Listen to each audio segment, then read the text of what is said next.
Yes boys, welcome back to the channel. Shadow of the Erdtree is finally here and it's absolutely glorious. I've been playing through the very early stages of the game and I've already managed to put a new build together.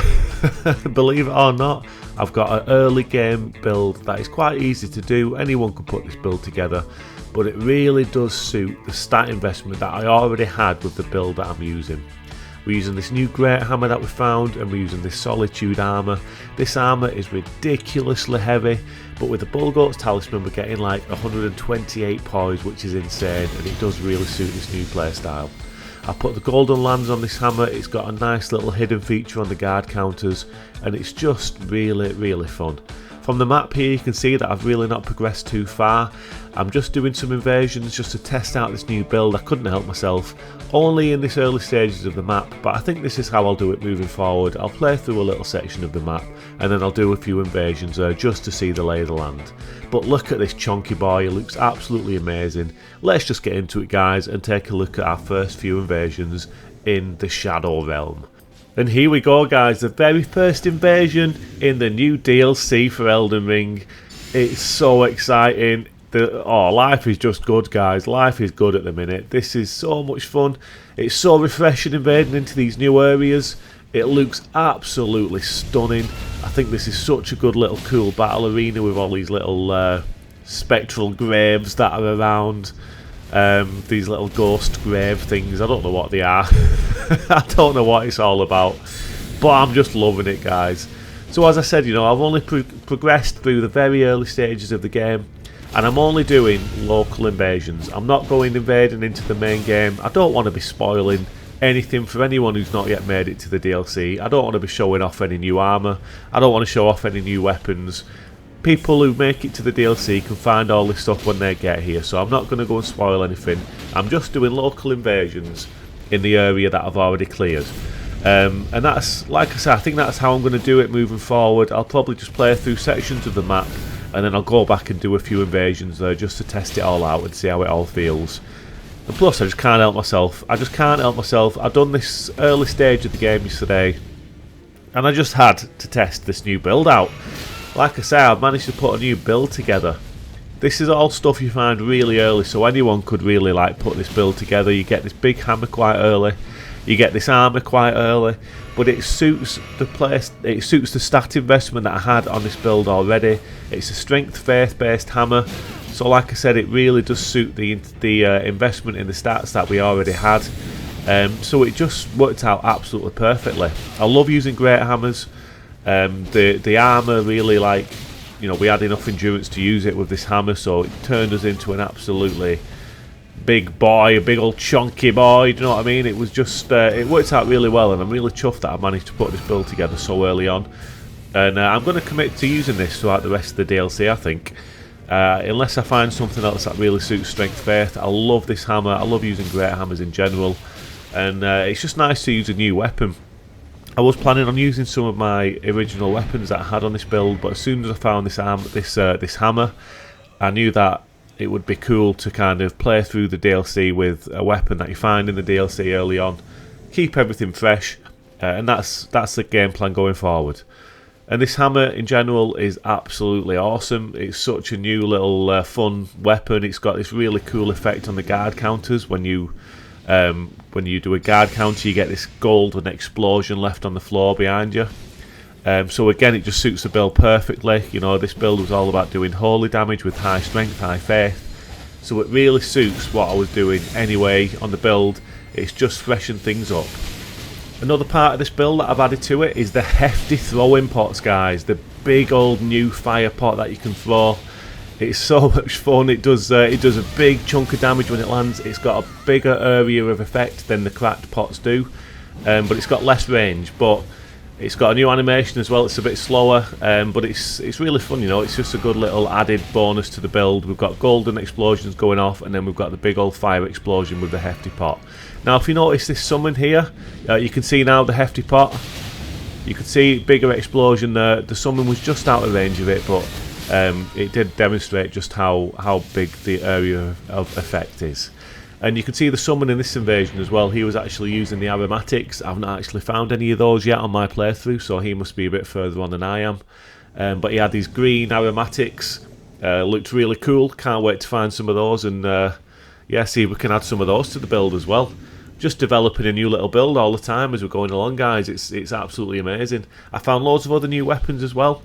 Obviously ones that don't suit this build quite as well as this great hammer did that I found, but you know, I'm keeping them all to one side. My brain's constantly ticking over about how I can use those weapons on my other builds, or I'm even starting to theorycraft putting new builds together already, and I'm so early on, so there's going to be so much more stuff I can add as I go along. It's just mega exciting times, guys. The next few months are going to be very, very exciting. Bring it on. It's absolutely amazing. I can't wait to jump back into the DLC. I actually left this play session last night at about 2 o'clock. I was shattered. I've been away all weekend previous to this at my brother-in-law's wedding, so I've not had much sleep. I was absolutely knackered last night, but I had to just jump into the DLC, and once I got going I couldn't stop playing, and I had to do some invasions as well. I just had to. I couldn't resist. Jumped in, tested it all out. Yeah, and it turned into a bit of a late night, so I've had a lie-in today and I've jumped straight back up to do this commentary on this video because I was really eager to get this video done and show you some of my first invasions. And then yeah, I'm looking forward to jumping back on today. After I did these invasions last night, I actually jumped back in and I progressed to the first legacy dungeon. And I managed to kill the first boss, the Lion Dancer, and it took me absolutely ages. I'm not going to lie, that was the majority of my time playing last night, was trying to kill that boss. Wow, it was difficult. It was very difficult, guys. It took me absolutely ages. I'm not going to lie. I'm not going to go in and say that I just one-shot this boss. I did a flawless run. I'm not the best when it comes to PvE. I'm not the most prolific PvE player. I really enjoy it, obviously. I love exploring. But when it comes to boss fights and stuff like that, I'm not claiming I'm anywhere near the best. It took me a while, guys. It did take me a while, but I got there and I killed the first boss in the legacy dungeon, the big Lion Dancer, and wow, what a design! What a design for a boss! It was so well designed. The animations are insane. The camera's a bit funky on it. It can be a bit tricky navigating the fight with the camera and stuff, but you know, we come to expect that with these games, don't we? These big bosses, elaborate movesets. The camera's always going to be something we've got to kind of work around. But as a spectacle, as the first major boss in the DLC, it was pretty. It was definitely a bit of an experience.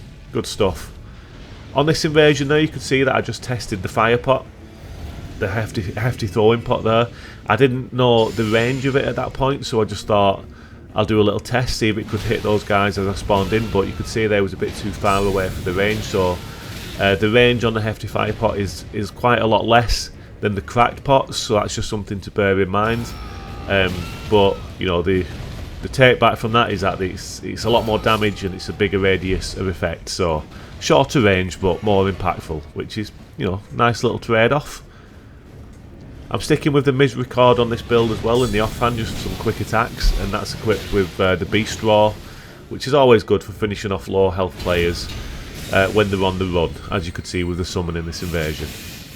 I decided to go with Golden Lands on the hammer as well. I think initially this hammer comes with Endure, but it's one of those, you know, you don't really need Endure on these big slow swinging hammers anyway. It's got a lot of hyper armor. I've got a lot of poise with this armor that I'm using, so Endure was a bit of a waste, so I've gone and put Golden Lands on it. And there we go, guys. Kill on the host, kill on the summon. On to the next invasion. I think I did 5 in all, so this next one's going to be the last one for the first invasion session. And we're back in this nice little arena here with the grave site. It's the little ghosty graves. Again, not sure what that's all about, but I'll take it. Using Golden Vow, sorry, on this build from before. That's just what I already had equipped. Again, it suits the build, suits the weapon. It's going to give us a little boost to our damage. I did actually find another incantation that I put on this build before, after I did these invasions. So next time you see this build, it's going to be equipped with a new incantation. that really suited the stats again. So, you know, it's always developing. Once we find new stuff, I can add things to it, can put things aside for later for different builds, go back to them when I do other playthroughs. Yeah, it's just so exciting, guys. Super exciting time. And look at these little blue worm things that are coming out of the ground. Again, I've no idea what they are, but I actually went to this area on my initial playthrough of this starting area, and I didn't know you could aggro those little blue worms. I actually didn't even try attacking them. I thought they was just friendly. I had no idea what the crack was, but during this invasion, one of these two actually aggroes those worms. And it's proper funny what actually happens when you aggro them. Just keep an eye on this. So the host is pushing me here. The summon sends a projectile over. He aggroes these worms, and look at this reaction. I had no idea that this was the case. Look at this. Oh, it took me back for a minute. This I had to just have a little stop and look at his face. Look how angry he is. Oh, but it's funny reaction there. Nice little moment in this invasion. And you can see these this host and this summon are using weapons from the base game. They've not committed to using any new weapons yet, which is absolutely fine. People are going to be playing through with weapons that they know and they trust. And then maybe they'll add any new weapons on later. That's, you know, entirely up to you. It's however you want to approach the DLC.